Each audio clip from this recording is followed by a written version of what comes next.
Hello and welcome to Gritty Reboot, the show where we make fun of TV's dark side. I'm Sarah Dunaway, and with me, as always, is our king, our savior, the Gargoyle King. What? No, Sarah, it's just me, Hunter Markham. My king, your antlers make you look so tall. Thanks, I guess. You can stop staring anytime, really. Like now. No, okay. Well, Kevin James, are you there? Please help me. My liege, I serve at your pleasure. Oh, Jesus. What is your bidding, my master? My bidding is that we go into this episode with basically no outline because we're pro podcasters now. We've taken the training wheels off. Wow. I'm not sure I took enough Fizzle Rocks for this. This is like a classic example of women's work not being appreciated. I made an outline. I received text that said Sarah doesn't want us to have an outline, and I was just like, cool, we're just gonna like live on the edge, make it up as we go, which... I didn't want to do a scene-by-scene outline. That's what I didn't want to do, because I feel like it's silly. I think that was the plan at the time I texted to you, or I misunderstood what Sarah had decided, but what wound up happening is Sarah was like, how about just an extremely slimmed down outline? Instead of our multi-section behemoths, now we just have like 10 bullet points. Yes, and I definitely don't have pages of stupid notes that I will end up throwing out as we just start making stuff up as we go. Excellent. Definitely Excellent. Happens every single time. So we're discussing Riverdale Season 3, Episode 7 today. We've been watching Riverdale for a while. We watched all of Season 1, skipped Season 2, and Season 3 is so mind-bogglingly confusing. It's so weird. In some ways, it feels like we skipped nothing because some characters are having the exact same storylines they had in Season 1. Veronica. Oh my god. And in other ways, like this episode, because we have... Let me recount this. Archie wants to kill Veronica's dad. Veronica's running underground gambling, and Betty Cooper is locked away in an insane asylum, pretty much. I just stepped back and was like, this does not track with Archie Comics source material. Like, we've deviated so far from whatever that original concept was that it's actually fascinating. You mean this isn't an original to the comics Archie story? Interesting. In one way it is, because this episode does this thing we were talking about before we started, Kevin, where it splits up the story into, we have Section 1 that's about 15 minutes of just Jughead and Archie, Section 2 that's just Veronica, and Section 3 that's just Betty. So it's kind of like Archie Comics in that it has multiple little stories within one episode. So that's cool, but in every other conceivable way, it is nothing at all like the source material. Huh. I did really appreciate them splitting this into 3 cohesive chunks of material, unlike many episodes which seem to cut back and forth to every single different character. Like there's only like 20 seconds you spend on each person, and it's really confusing and makes for horrific outline writing. Yeah. I'm not sure like each of the stories was quite good enough to stand on its own, but I too did like that they did some experimenting with the structure this time around. It felt a lot more cohesive and streamlined. Like the High School Musical ranking you just mentioned, I would say that the ranking of the parts would be 3-1-2. Absolutely. Oh yes, off air I told my co-host that the high school movies go in order. High School 3 is the best, High School 1 is in the middle, and High School 2 is garbage we shall never speak of. Where my Zoomers at, they get me. High School Musical was a huge deal. I saw the first one, but not the others. I'm just going to skip straight to 3. No, Sarah, you're absolutely right. I think they didn't want to start or end on a weak note, so they put Veronica's story sandwiched in the middle. Nothing like a good garbage sandwich. Delicious. So good. It is so weird. Like, all of these plots, well, not Veronica's, are so, in theory, intriguing and expansive. Like, Archie and Jughead basically learn that Hiram has enslaved several small towns throughout New York. And Betty is investigating, like, a demonic cult that has taken over a nunnery and is being slowly warped into being a servant for the Gargoyle King. And meanwhile, Veronica is having casino night at her speakeasy. It's like they made a s'more and they have graham cracker on one side, chocolate on the other, and then in the middle, mayonnaise. Yep.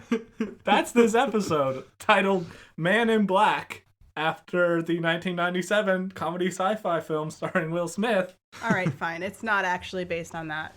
It's Man in Black is a 1949 British thriller that clearly is inferior to Men in Black. Because, like, only one man. Yeah.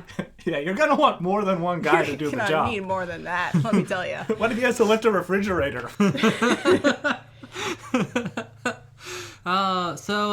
We again do not have a cultural reference supercut because there was only one reference, American Gothic. There were two references. So the Jughead Archie scenes are filmed on the same farm that was used as Clark Kent's farmhouse in Smallville. And then Lori Lake is the name of the farm owner, which is another Smallville reference. I will Lana say, Lang, Lois Lane thing. I will say there was only one audible reference. Fair enough. Wow, that was really the same set? Yeah. Huh. For some reason, I remember the barn being in a different place in Smallville, but it's been like 13... I don't know, it's been almost 2 decades since I've seen Smallville. All right, shall we get into the episode as it stands? Yes. We open with Jughead and Archie on the road. Yep. Archie and Jughead arrive in a tiny, idyllic community where things are a little bit creepy, which is totally different from the main premise of this television series. So, you guys, I'm a little lost turn. here. Who are you talking about? I only remember our stunning leads, Cal and Biff. Oh, yeah. They choose the worst pseudonyms. Jughead calls Archie Biff. So they're out in the middle of nowhere. Jughead and Archie somehow come across a bus stop and phone booth that's on like the longest stretch of deserted highway. It looks like it just got plopped down in the middle of nowhere. And Jughead's really cavalier about the fact that every time since he skipped town, when he's tried to call Betty, she hasn't answered or returned his messages. I also don't understand why he's not just like using his cell phone to see, did he throw it away?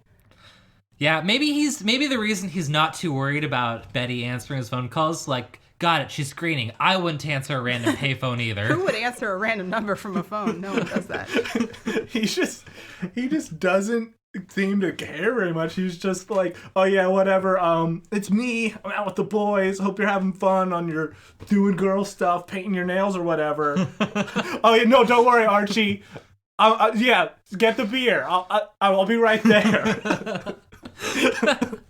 And Archie's even like, maybe you should go back, your girlfriend's not responding, and Jughead's like, it's fine. Yeah, and they come across a barn that they're prepared to ransack, and that's when, I guess her name is Lori, confronts them and asks who they are, but I've been calling her not Kristen Stewart.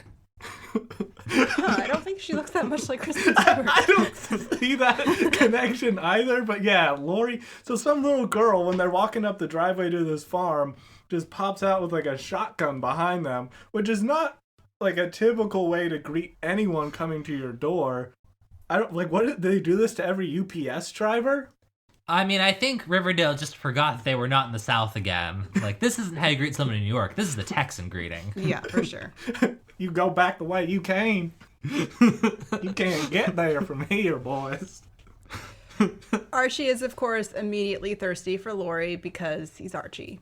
Oh my gosh.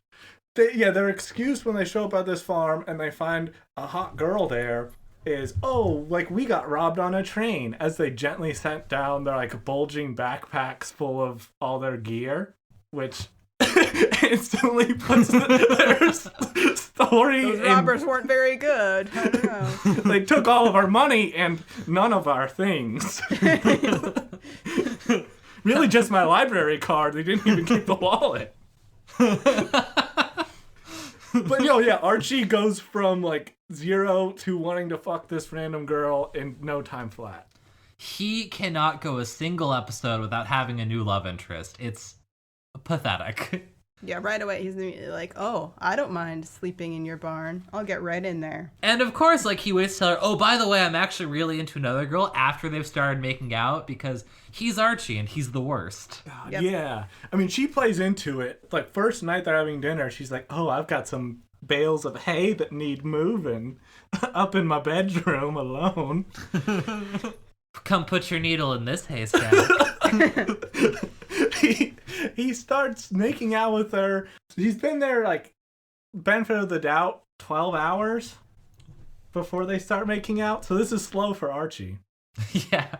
It's so funny because in, like, the span of us watching it, it's maybe 5 minutes. In the world of the show, it's, like, only a little bit longer than that. Day one, after this strange boy sleeps in her barn, which is not a euphemism, I realized as I said that, I'm like, this is going to be taking so many weights. So she's shaving him with a straight razor, and, like, there's been sort of hints of weird stuff where it's just, like, girls living on this farm and all the men are gone at some mysterious job. I thought it was going to be like, oh, they're going to reference Benito Cereno and, like, the famous, like, menacing shaving with a straight razor scene. Nope, Archie's just like, we should make out now. Yeah, she gets a mouthful of shaving cream because she doesn't even wipe him off first, and that doesn't sound pleasant. My favorite line is when she's trying to get him to stay, and Archie says, something about this place just makes me feel at home, while his eyes are glued to her rack. Right? It's so good. And then as soon as they make out, he's just like, I can't do this. He's like, that's all I needed. Time to tell you that I can't do this and then reveal my secret identity. Yeah, right away he says, no, now that we've made out, I'm going to take a stand and be a good person and say, no, we can't do this. Let me now proceed to tell you my full name and my hometown and then the full name of the man who I'm running from.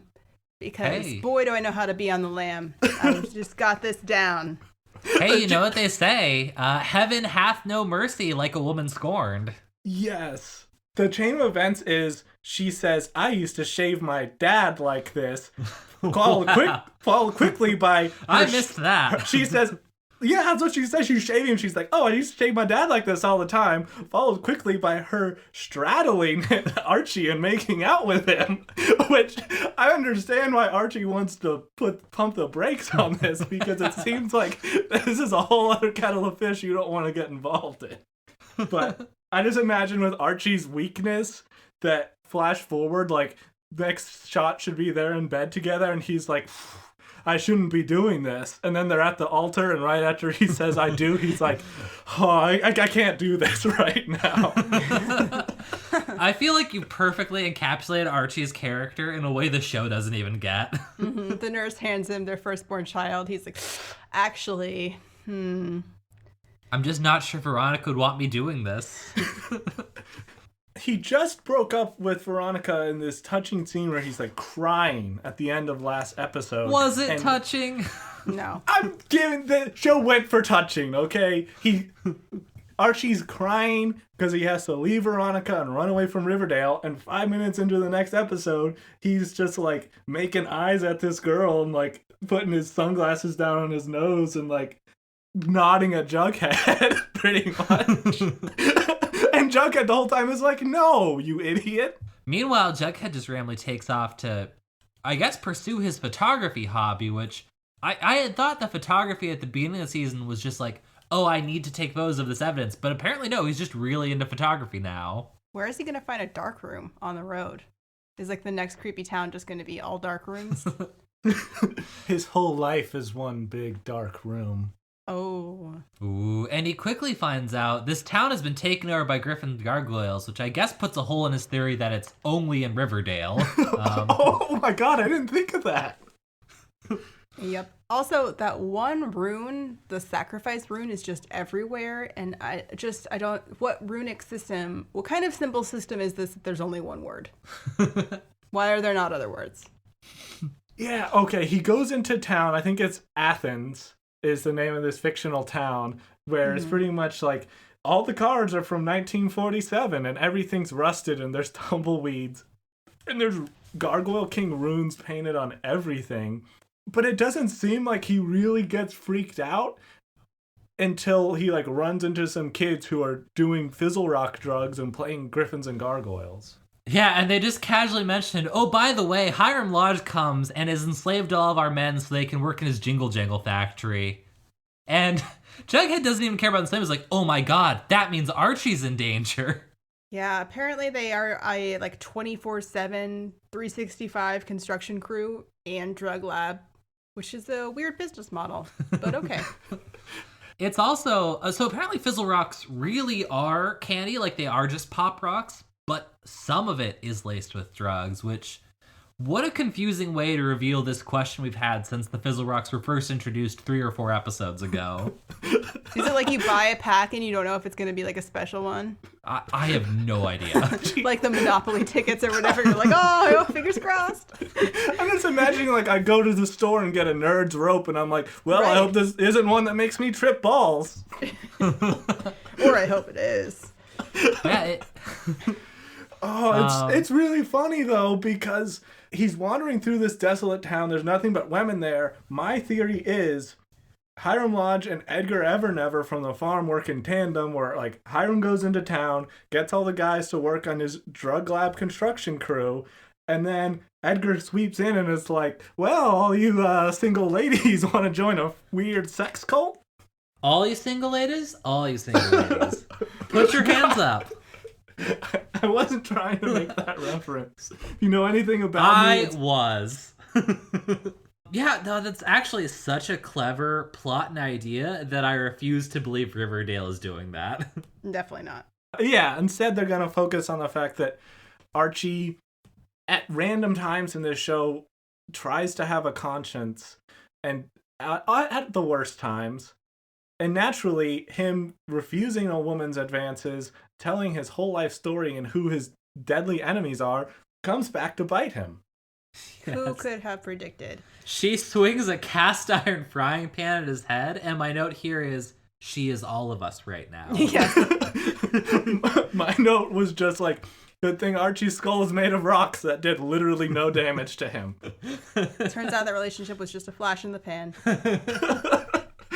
And minutes later, Hiram Lodge has arrived because he's just always parked just off screen. Yeah, throughout this episode, he shows up constantly. His mileage log must be out of this world.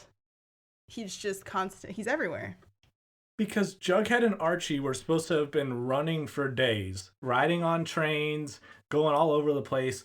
They're ostensibly hundreds of miles away, but this lady knocks Archie out, ties him up, and Hiram's like, I'll be there in 20. Put on Jailhouse Rock, I'll be there before it's over. Trust me, it's a superpower. But if we look at this from Jughead's perspective, Jughead left the farm in the morning, said, I'm going to run into town real quick and take some pictures. Are you going to be okay here on your own? And Archie's line is, I got it, Jug. Jughead comes back like 2.5 hours later. Archie's tied up in the barn, bound and gagged, as Hiram comes to execute him. And he's just like, figures. Next time, I'm going to have to take you with me. I'm getting a leash.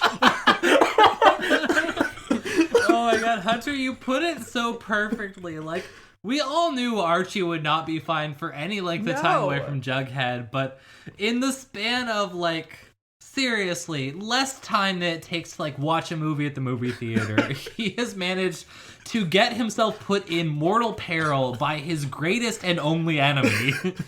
And, I mean, even when Jughead comes to bail him out, still, Archie is trying to get himself in more trouble. He's like, sure, there are 4 armed men, my mortal enemy who could easily put me in prison again. I think we should fight these guys with our no weapons. That's what we should do, Jug. Where's his conscience now, where before he's like, oh, I tongue-kissed this girl, I need to tell her everything about me because that's what it says in the Bible. And then, a second he's untied, Jughead's like, Hiram's here with guns. Archie's like, I'm going to kill him.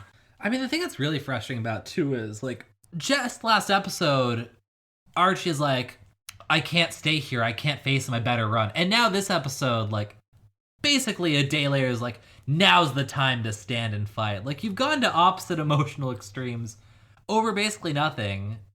Like, what? The only choice here is to run away, and I don't know what the point of having Archie just be an idiot about it was. Like, what was the point of that? Just to reinforce for us that he's ridiculous, because we knew that. They wanted to have a suspenseful scene where it's like, will they get out of there in time before Hiram shows up? And they didn't really put it in the perspective of what would this character do. It was a really cheap trick because Archie, who apparently has all these instincts of being upstanding, at the drop of a hat is like, I'm going to kill my girlfriend's dad. Yeah, it feels like just making the ropes more difficult to untie would have been a choice, you know? Like, those were the easiest ropes to untie ever. It looks like there were just, like, single knots, maybe bows. Jughead immediately is just like, shoop, shoop, shoop. They're all done, and Archie just stands up. Like, that could have created tension. That would have been anything. So Yeah. Anything. Not having Hiram spend, I guess, 20 minutes in the house for a social call before he goes Getting out some sweet tea first. Like, what was the point of that? So, my theory on Archie, because Jughead finally talks him out of killing Hiram Lodge in cold blood, because he brings up, like, will Veronica ever forgive you? Archie gives Jughead a blank look. I think he has, like, female person object permanence problems, where if a girl's out of his sight, he forgets she exists. Well, they escape, and now I move on to Veronica having to carry an entire third of an episode on her own, which, woo. Don't worry, she has new Reggie to help. Yeah, this part of the episode was really just painstaking. Well, the one good thing happened, which I think we've been yelling about for the last few episodes. Veronica moves out of her parents' place because her parents are evil and starts living in the speakeasy. Yeah, she finally listens to us, which I'm very glad about. But first she has a conversation with Hermione, and I don't know what I'm supposed to make of Hermione Lodge at this point. I can't tell if I'm supposed to like her or not. I need Smithers to give me an update. She's had some work done in between seasons, so I don't think Hermione's capable of making an emotional facial expression anymore. So it's impossible to read her character. She's also just kind of stopped being a character. She's just kind of a little wedge between Hiram and Veronica that they keep pushing back and forth. Like, she's basically one of those knockdown dolls, you know? 90% of her job is just to give angry looks as Veronica storms out of her room. Yeah. Yep. So Veronica enlists Elio's help, like, after that whole stupid thank you for mansplaining my business to me thing from, 2 episodes ago? She's like, all right, my business is struggling. Tell me more about this gambling and alcohol idea you had. What's amazing about this is that she's concerned that her businesses, the diner and then the speakeasy, are having these money problems. She decides that the solution is a one-time casino night.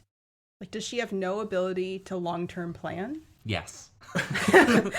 That's the only explanation, because she hits the nail on the head. She gets so damn close to the heart of the matter when she's talking to Reggie, and she's like, the speakeasy isn't doing good business. We don't sell alcohol. No one wants to come here. Yeah, she's right on it. And it's like, wait a second. Veronica, are you going to get there? Are you going to get there? Nope. Okay, casino night. Sure. All right.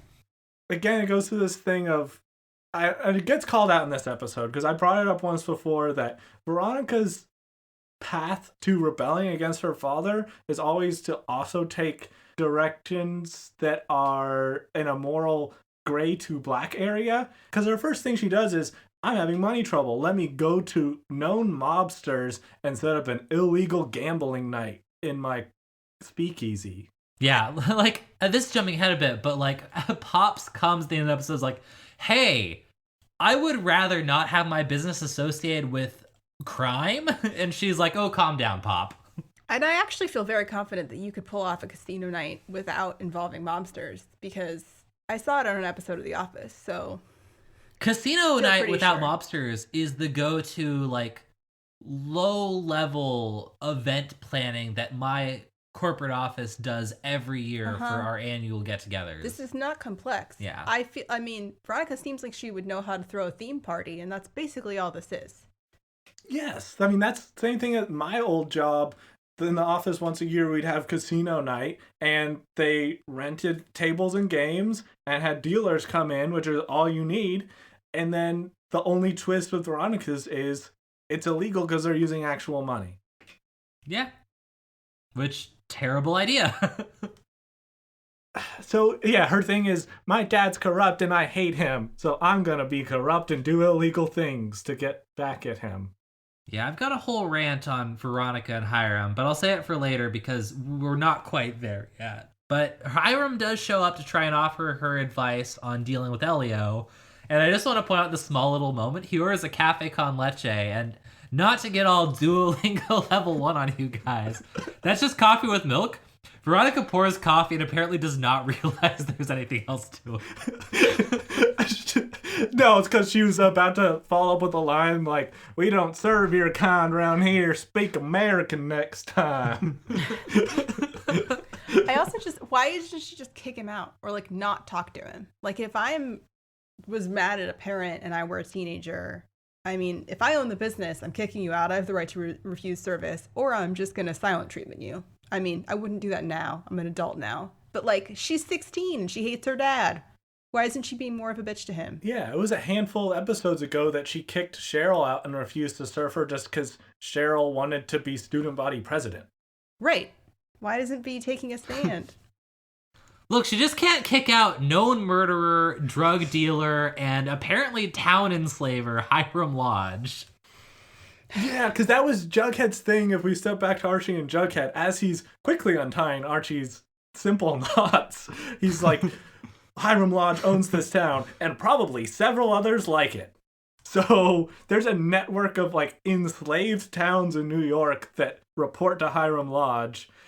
We open the episode where Veronica's like, I'm moving out because, and this is the final straw that broke the camel's back, Sheriff Mineta, the corrupt guy, is missing.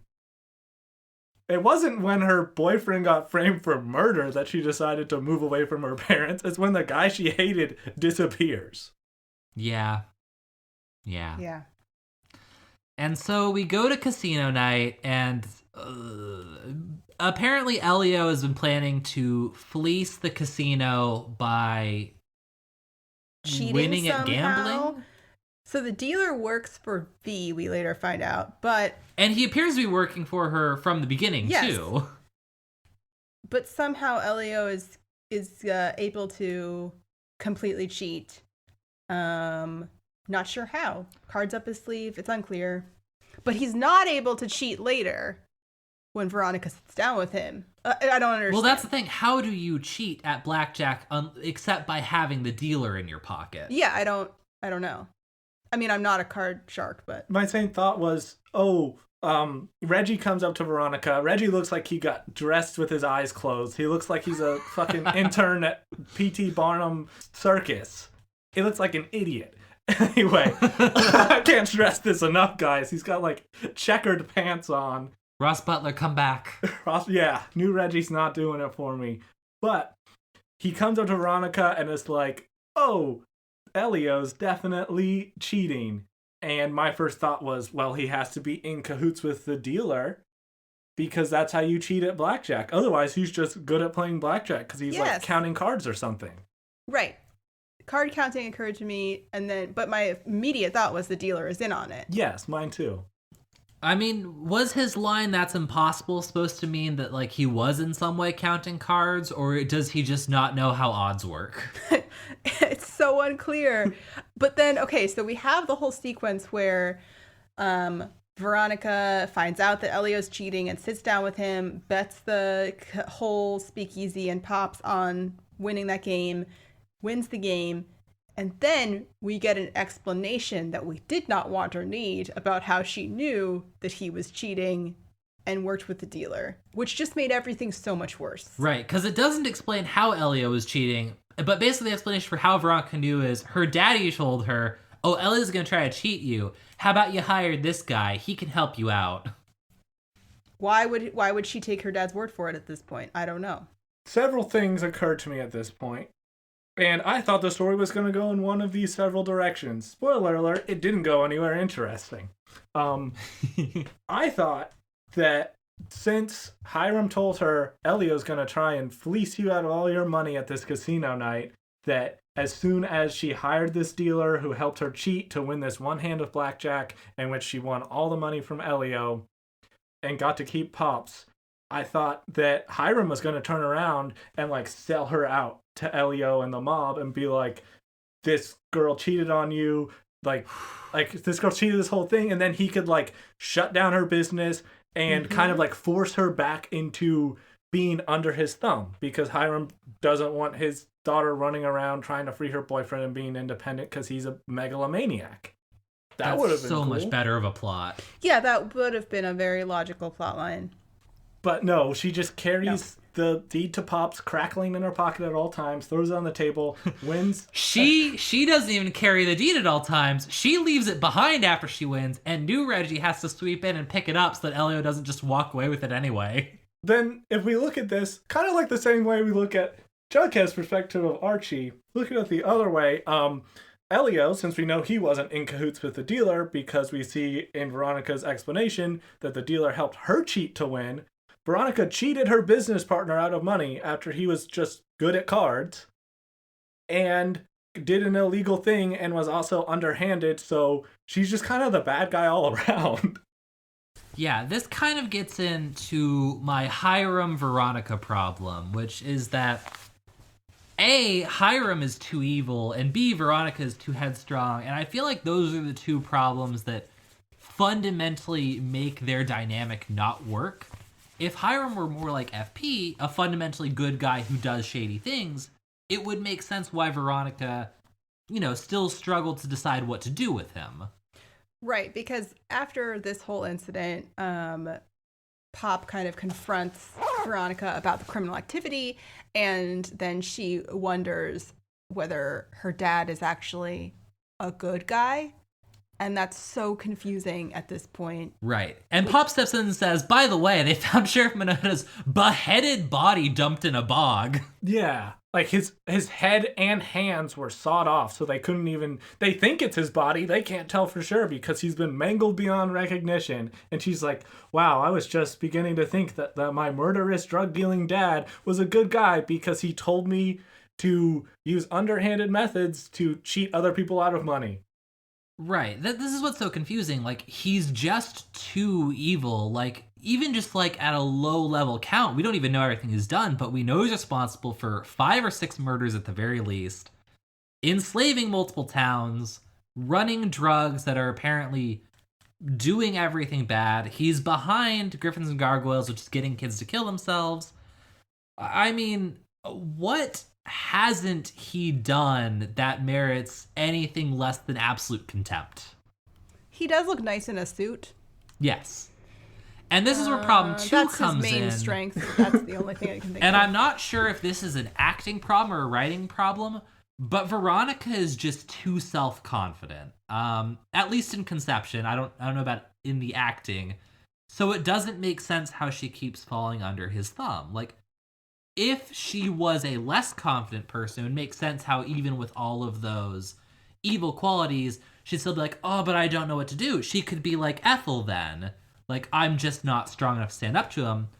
But every time her dad does something bad, she takes the right action and stands up to him immediately and forcefully. And that's why it just does not make sense for this to keep recurring. And Camila Mendez, like, it doesn't seem like she can project the weakness that would be needed to make this believable. Like, she doesn't have that Madeleine Page quality where she can carry the, I'm so vulnerable and falling apart right now, I guess I'll do what someone tells me. Yeah, or contrast it, like you said, with FP and Jughead's dynamic, where Cole Sprouse does a really good job as Jughead of being vulnerable in scenes like in season 1 when he has to decide whether he's going to go live with Archie or go home with FP. And I think we talked about how there weren't a lot of lines there that said, you're having an internal struggle right now. It's all up to the actor's delivery to show this emotional push and pull. And he did a great job with that. But whether it's directing, acting, or whatever, Veronica doesn't have those scenes. It's just, oh, my dad did a bad thing last? I hate him. Oh, my dad kind of helped me out last? Maybe he's good. Well, and it would make more sense too if there had been backstory. Like you could cover up the bad acting with having more of a backstory of, okay, in season 1, maybe Veronica and Hiram had a great relationship. And she didn't know all of this stuff about him. And we're kind of told that a little bit, but we don't see it. He's not even in season 1.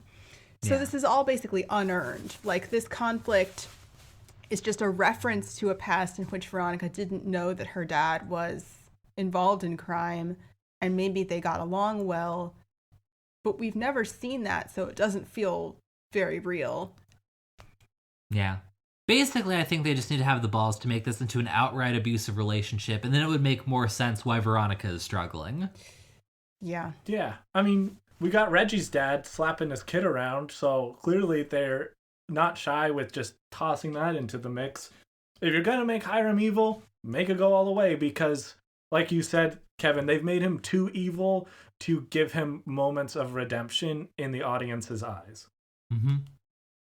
But, we spent more time on Veronica in this episode than probably any other podcast ever. Yeah. That's true, because she's starting to be so frustrating. I mean, she was really boring for most of the show, but now it's just reached a point of like, how are we still on this plot line that we thought that we thought this ended with her pulling off her dad's pearl necklace. Yeah, in season 1. In like episode 7? Like season 1, episode 7 or 8, yeah. Where she's like, screw my dad, I'm done with him. And then somehow, like 50 episodes later, we're still like, am I done with him? I don't know. We got no Cheryl or Alice or any of these other characters who we actually enjoy. So imagine if this episode had been Archie and Jughead on the lam. In the middle, I don't know, Cheryl doing some badass shit with bows and arrows and like riding a motorcycle with Tony. I would watch the shit out of like Cheryl and Tony like freeing these enslaved towns Hunger Games style. So good. See, something, anything like that. Alice at the farm, and she slowly realizes that like maybe she's been brainwashed and maybe they've been blackmailing her all along. I don't know. Anything that is more tied to the main story than Veronica does Casino Night. Let's get to the best plot, you guys. First of all, one real quick thing. When did Reggie and Veronica become BFFs? And a follow-up, when they gonna fuck?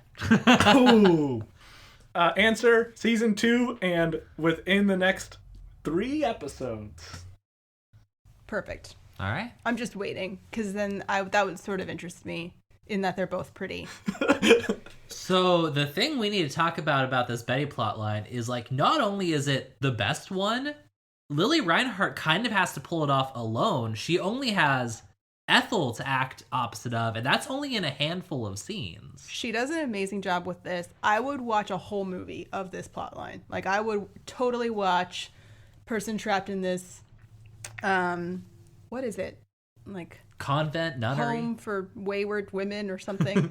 And it's so creepy, and she's trying to escape and find out the mystery of it. Like, this, I would watch a film on this. Oh, I would watch a whole series of Betty investigating evil nuns from within, and I just heard that out loud. It came out a little more pornographic than I meant it. But I agree in principle. I think that Kevin and I, we were talking before we hopped on air, that this was probably the first time since we've been watching Riverdale that I felt like real dread. Not just like a sense of entertainment, which I've had with some episodes, but I was like, I'm worried for Betty. And I felt some sort of emotional reaction, and it's because Lili Reinhart pulled this off really well, and they do have some really good like shots and scenes and some cool stuff that they do in this 15-minute segment. Lili. This was genuinely creepy, and that is maybe the first time I can really say that about this show, so well done. Lili, girl, I know you're a fan. Put this episode on your acting reel. I'll tweet at her. But yeah, it's and like right from the beginning, they're already doing a good job laying in the seeds of like Betty is already starting to unravel a little from all the stress, but she's mostly holding it together because she knows she needs to investigate. But you can already see like the cracks starting to show because they're showing her ink blot Rorschach test, and Betty says aloud the answers she believes they want to hear, while narrating on top of that what she actually sees. And it's kind of like the implication is like, oh, that's the playground.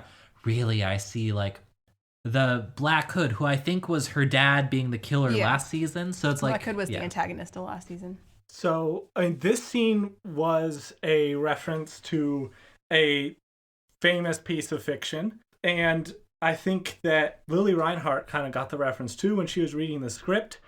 She saw they were going to have her do voiceovers. And it's kind of crazy. I did some digging. It turns out Lili Reinhart wants to go into voice acting.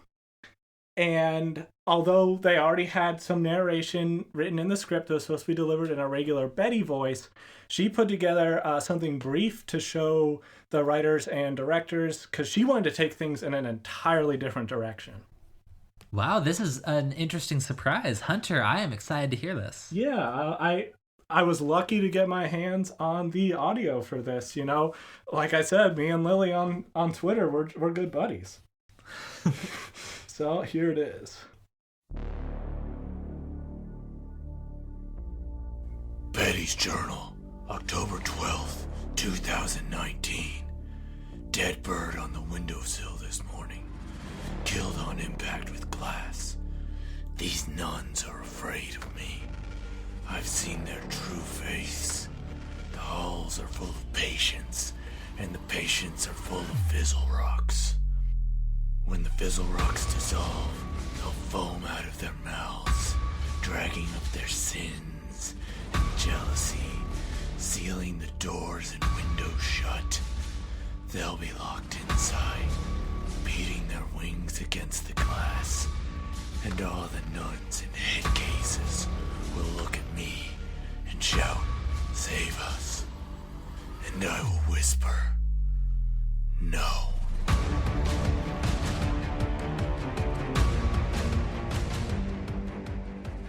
Wow, is that a Watchmen reference? Yeah, I mean, she read the Rorschach scene, and it lines up really well with that same scene in Watchmen where when Walter Kovacs, Rorschach, is in prison and he's being shown ink blots, and although he's thinking of the horrible things he's seen and done, he's making up bright and happy images to ascribe to these ink blots. And I mean, I think the most amazing thing is that was Lili Reinhart and not some guy doing that voice. Yeah, her acting chops just continue to impress. Yeah, that was great. I did not get any of that Watchmen reference. I just went on a whole tangent in my mind about like, no one uses Rorschach anymore. Wait, are these nuns even clinical psychologists? Like, what training have they had to administer this outdated assessment? I have so many questions. Yeah, like, isn't the Rorschach test at this point too widely publicized to be considered useful? Well, it never really had, like, it doesn't have any, like, inter-rater reliability. It's got a lot of assessment issues. Yeah, it's not really used. It's considered kind of pseudoscience at this point. Yeah. But, you know, they put it in there, I think, for the Watchmen reference. But yeah, and while Betty's investigating, she, like, starts to see suspicious things. The nuns hand out fizzle rocks instead of medication to the girls. There are, like, shady businessmen, like, coming from the back entrance and delivering things.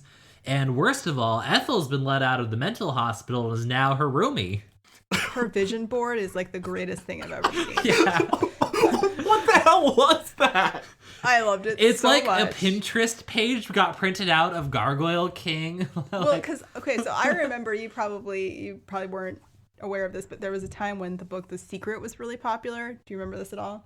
Vaguely, yes. Okay, and I was at that point living at a like year-round camp with a bunch of girls in the dorm with me, and so several of them had these like vision board things that were supposed to create the good things they wanted in their life, and I thought it was absolutely preposterous at the time and mocked them internally a great deal for it, and sometimes with other people, sometimes to their faces, you know. But like that one was just a work of beauty. I love her making out with the Gargoyle King in the middle. It's so beautiful.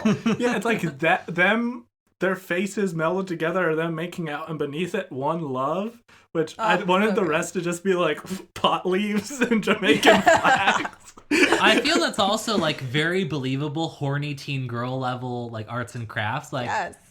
like oddly chaste and oddly what's the other word? Obsessed at the same time. Yeah. Speaking of It was great. obsessed, what about Ethel and her comments about Jughead? I loved that part. Yeah. That was so great. I'm glad that her revealing the kiss is just like, yeah, he's my boyfriend. He told me you coerced out of him. We're not making this new thing. Thank God, because that has been like a worry note in my macro list of questions about the series. Like, oh God, when is this gonna like become a horrible, awful plot line we'll have to deal with? Thankfully, it doesn't. Yeah, because Ethel says, "Oh, Betty, I don't think Jughead's into you anymore because me and him, in her words, got hot and heavy in the bunker," which is like a 1.5 second forced kiss after she drank poison or something. Yeah. It's all relative. And Betty's like narration of "psycho bitch" was great. So great. Yeah. Oh. And then Ethel explains that you get to meet the Gargoyle King if you misbehave. So it's like he's a punishment, but you love him. It's a kink. Oh, yeah. Yeah. I think that's very hot. And she threatens to reveal that Betty has been dumping her fizzle rocks instead of taking them. Which, Betty really annoyed me here because I was like, the thing you do is you're just like, oh, yeah, I'm not really into candy. Because no one said you have to take these. They just said it's a treat for you. All she had to do was just like blow it off like it wasn't a thing. And instead she's like, don't tell anyone. Yeah. It's candy. I thought it was going to be a pill lineup like One Flew Over the Cuckoo's Nest where they watch you take the fizzle rocks, but they don't. Betty's free to dispose of them. The thing that bothers me is she goes and dumps them into her otherwise empty wastebasket in her room, where I'm like, they're going to notice this.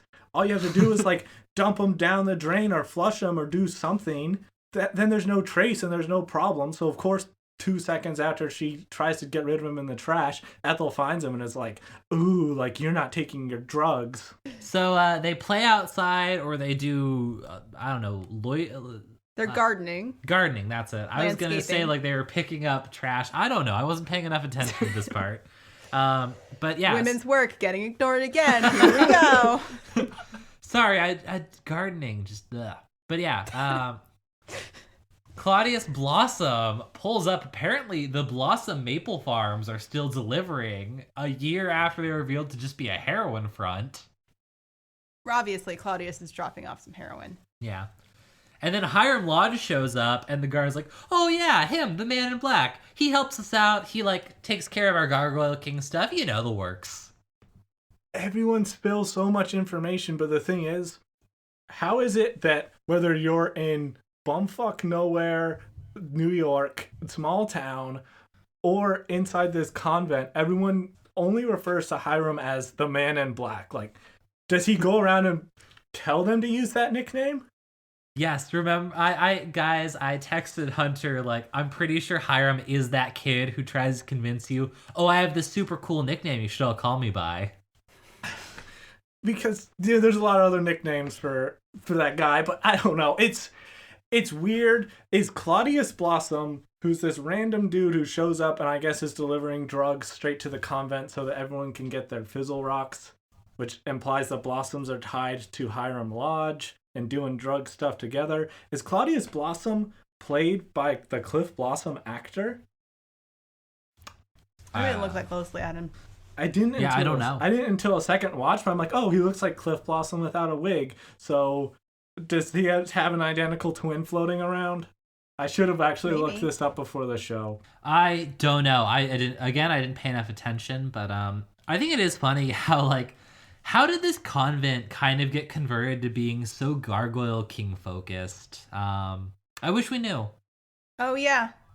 So we actually learned recently that there was originally more of a focus on the Sisters of Mercy themselves, Sisters of Quiet Mercy. So we learned about how they became so focused on the Gargoyle King. And it just ended up on the cutting room floor, but luckily we were able to unearth it. Let's take a listen. Then the Lord rained on Sodom and on Gomorrah brimstone and fire from the Lord out of heaven. Like when His Holiness the Gargoyle King showers us with the crystal gems of his saliva when he speaks to us. Sister, your enthusiasm is wonderful, but please wait to comment until the passage is over. Sorry, Sister Woodhouse. And he overthrew those cities, and all the plain, and all the inhabitants of the cities, and that which grew on the ground. But his wife looked back from behind him, and she became a pillar of salt. Now, sisters, what do you make of this? Perhaps salt allowed the residents of Sodom to communicate with the Lord. If this were written today, surely it would have been a pillar of fizzle rock she was turned into. If that's true, then truly the Lord blessed Lot's wife, transforming her into a chariot to deliver the Gargoyle King's message. Yes, what a beautiful gift to bestow upon her. Sister Marjorie, it is your turn to select a passage. Thank you, sister. Joel 2:28. And it shall come to pass afterward that I will pour out my spirit on all flesh. Your sons and your daughters shall prophesy, your old men shall dream dreams, and your young men shall see vision. What should we make of the fact that this passage suggests only men can see visions of the Gargoyle King? A sign of the times, Sister Rose, and nothing more. We know that when the gargoyle spills his spirit upon our flesh, we see the most glorious visions. Now, Sister Rose, do you have a passage? Of course, sister. Ephesians 6:11. Put on the whole armor of God, that ye may stand against the wiles of the devil. This is assuredly a clear reference to the divine armor perk that the Radiant Knight class gains at level 4. Well done, Sister Rose. As ever, your inspired reading brings us back to the true scripture. Griffins and gargoyles! As a matter of fact, shall we switch over from this reading to finishing our campaign? Oh, thank God. I thought we'd never be finished reading this crap. Give me my stat sheet and let me snort a few fizzle rocks to get in the spirit. You girls do this old woman's heart proud with your commitment to the Lord. I mean, maybe it's just too religious. Maybe they didn't want full scripture readings, but this, takes me back to Bible study. Absolutely. Yeah, I mean, they really went out of their way to show just how easily this slots in. I mean, it's all tied together. The nuns were easily convinced to switch from Christianity to Gargoyle Kinganity because they're hand in glove, really. Wait, so my question, since these nuns are really deeply involved in this gargoyle thing, they have a whole Gargoyle King chamber in the convent deal, and they're really invested. Was this place always Gargoyle King focused ever since Alice went there way back when, and when Polly was there? That was my question too. We missed season 2, and also the show doesn't make any sense, so it's tough to know. But I mean, there is kind of an implication since Polly was there, and now she's really involved with the farm, which is Gargoyle King related. Possibly, who knows? That was kind of my thought, where I'm like, oh, this has probably been going on for a long time, and it explains why Alice and Polly were so easily brainwashed, because the foundation had been laid while they were chilling out with the Sisters of Quiet Mercy. Yeah. I guess it could have gone from relatively normal, strict home for runaway girls to Gargoyle Kingocracy in the span of a semester and a summer break. A beautiful religion. So then Betty starts investigating as to why, how Hiram and the Blossoms are involved, and why the convent is drugging all these girls with fizzle rocks. Yeah, and she finds medical records saying that fizzle rocks are really boleo lapis, is apparently something psychoactive, and it's being done for nefarious purposes. She tries to escape to a door that Veronica told her about. So apparently Veronica was in the Sisters of Quiet Mercy at some point last season. I guess. So I think from the narration, she says something about it's this door Veronica told me about from when she broke Cheryl out of here. So I think it was Cheryl who was somehow in the convent. Oh, okay. Probably for burning her house down. That kind of makes sense. But yeah, Betty arrives at the door that marks with an X, and opens it only to find that it has been bricked over, it is blocked off, which I feel like has to violate fire code. I mean, granted, that's the only thing this establishment is doing wrong, but still, rules are rules. Yeah, other than that, it's a pristine place.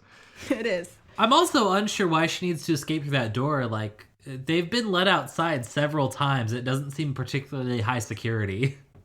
I don't know. Maybe they all have guns under their habits. It's unclear. But at that point, Ethel arrives, leading all her bitches, all the nuns in tone black. Told you we'd find her here. Better force her to see the Gargoyle King. I know we didn't like Ethel before, but did anyone else grow to hate her? Like, I wanted to throttle her in this episode. Okay, I always kind of hated her, which I know that I wasn't necessarily supposed to earlier on, but there's something so smarmy about her that it just really threw me. I just have never been a fan. But this episode, I hated her a lot. I was like, when are we going to kill her off? I'm ready. I think she's doing a good job being the villain, though. Yes. Like, she's still entertaining. Oh, yeah. I mean, I don't... And the actress is doing a great job. I just... Oh, yeah, she's awful. Yeah, I mean, the actress does a good job, even when she has some, like, kind of shitty lines that they give her, like the sort of prayer to the Gargoyle King that she does out of nowhere as they're force-feeding Betty fizzle rocks and drugging her up. But other than that, like, she does a good job of embodying this villain that keeps popping up and keeps being a thorn in the side of the heroes. So she's grown from season 1 where she was just like, I don't know why this character is here. She's kind of annoying, to like, I would push her down a well. Right, and then we have the mirror image from the beginning of the of this segment. Bookends. The bookends. There's what I was going for. Where Betty is again doing the Rorschach test, except this time she's saying exactly the things she thought the first time, and then her internal dialogue is now the ode to the Gargoyle King.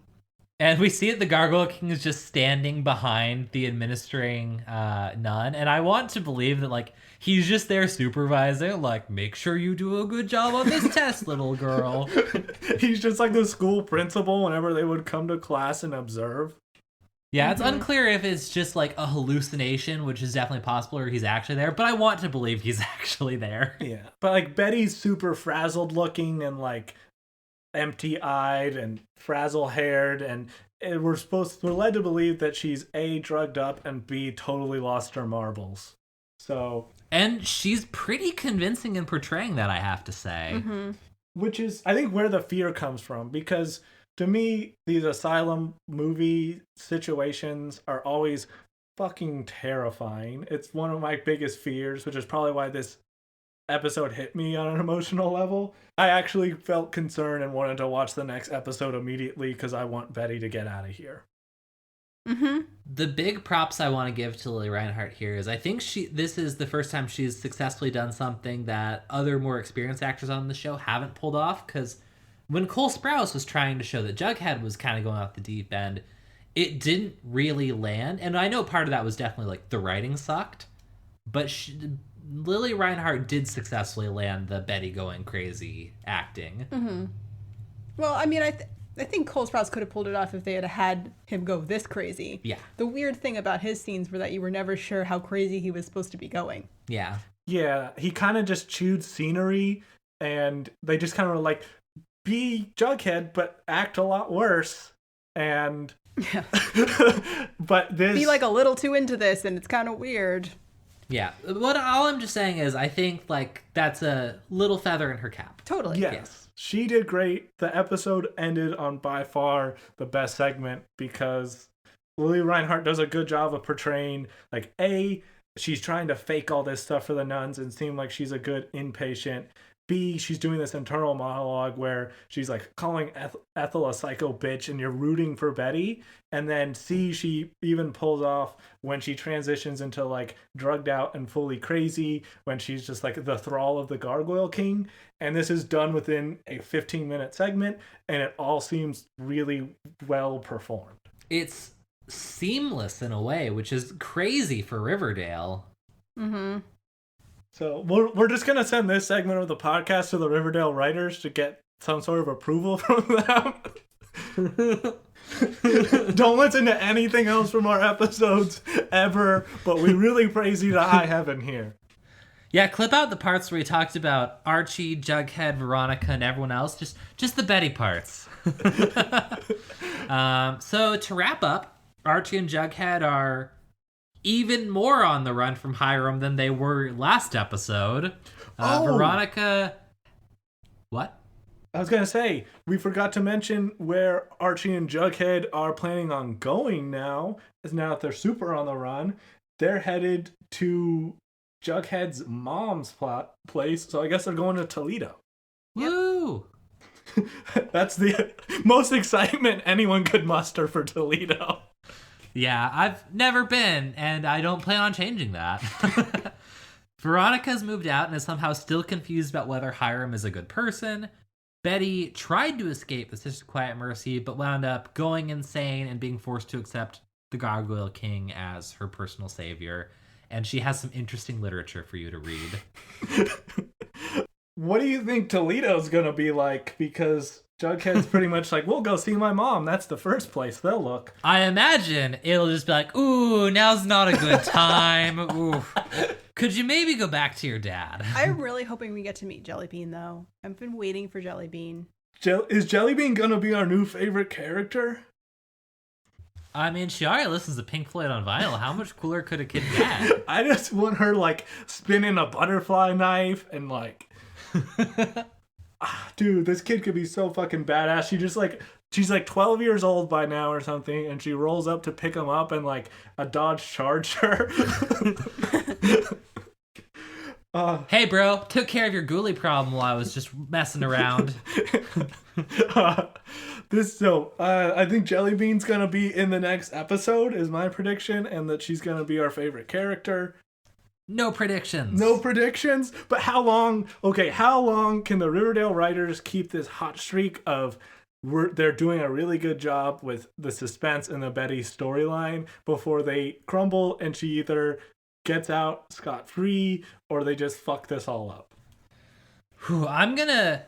This will be controversial. I think they can wring another episode out of it, potentially. I agree. I want to have faith in that they can at least make this suspenseful for one more. All right. I'm not I don't think I wouldn't trust them past that. Yeah, I'm not even sure they'll manage one more episode, but it seems like it's strong enough that it could totally carry at least one more episode. I hope you guys are right. This is interesting. I actually don't have any cringiest lines noted for this episode. Not that there weren't bad lines, it's just there were none that were like so obviously in our face bad as there usually are. I mean, I think we touched on the one where Archie was just like, this place feels like home while he's staring down a girl's shirt. And the other one that bothered me was Veronica after leaving her parents' apartment building, where I wanted a really like extended gag of her trying to pull several large suitcases through the door and getting stuck. But she gets into her underground speakeasy, which is beautiful. And she's just like, it's not the 5 seasons. And she sinks down into a sumptuous leather banquette to spend a night down there. That bothered me. Yeah. All of Veronica's lines bothered me, but not because the lines themselves were necessarily bad, just because they didn't make any sense. Yeah. Oh, I think the other one was when Jughead and Archie first get to the farm, Jughead's instantly suspicious because these girls confronted them with guns and are being really cagey about stuff. And he's like, I don't think we should stay here. Seems fishy. And Archie's defense for them staying is, well, we're lying too. Which is like, that's not like an excuse to stay with people that are possibly dangerous. No. They're liars, we're liars, we're family already. We just have so much in common. It's just that Archie's logic was so clearly in this show, like, they just have him eyeballing this Lori chick the whole time, and his logic was just like, I'm not thinking my penis is. That's Archie in a nutshell, right? It really is. Always nutting in his shell. He's like, let me take off my shirt so I can throw this hay around. Good thing I don't have an easily recognizable Southside Serpent tattoo on my shoulder that will identify me as a wanted fugitive. And a brand on your hip. I also can't he at least dye his hair? It feels like for Archie that should be step 1 of running away. Holy shit, that would be way too smart for him, but that's brilliant. Jughead could come up with that, though. Is that brilliant? That's like the first step people take in any movie where they're on the lam. Yeah. True. It's so much better, and we know from the flashback episode where he played a young Luke Perry that KJ Apa looks better with brown hair. Oh, absolutely. So bring back brown hair, KJ Apa, and we're all happy. I'm going to give this episode 3.5 out of 5 frying pans of the head. I could be persuaded to go up to 4, though, just for Betty's plotline alone. But I don't know. That Veronica plotline was a pretty big drag. I did really like I liked the third plotline so much that I'm just going to give this one 4 out of 5 Fizzle Rock treats. I liked this on first watch, struggled on second watch with the first 2 plots, so I'm going to give it 3 out of 5 rolls in the hay. All right. I guess that's it for this episode. Yeah, next episode is season 3, episode 8 of Riverdale, which is titled, who knows what it's titled? It's titled Outbreak, which seems very appropriate for the times. Next one is social distancing. Yeah, didn't we watch that pretty recently? We did. We watched the movie Outbreak recently. Pretty good. I liked it. It was one of my favorites as a kid. I don't know what this movie is at all. Sarah, like all children, just enjoys movies about hemorrhagic fevers killing small American towns. You joke, but legitimately, yes. That's Her true. hobbies include looking at strains of the Spanish flu under a microscope. Yep. So thank you for listening to Gritty Reboot. Make sure to subscribe to us on Apple Podcasts, Spotify, or wherever you listen to podcasts. Please leave a review because it really helps us grow. In the meantime, you can reach us on Twitter at GrittyRebootPod or by email at grittyrebootpodcast@gmail.com. You can also check out our website, grittyrebootpodcast.com, for info about the show, past episodes, and upcoming news. We look forward to seeing you next time.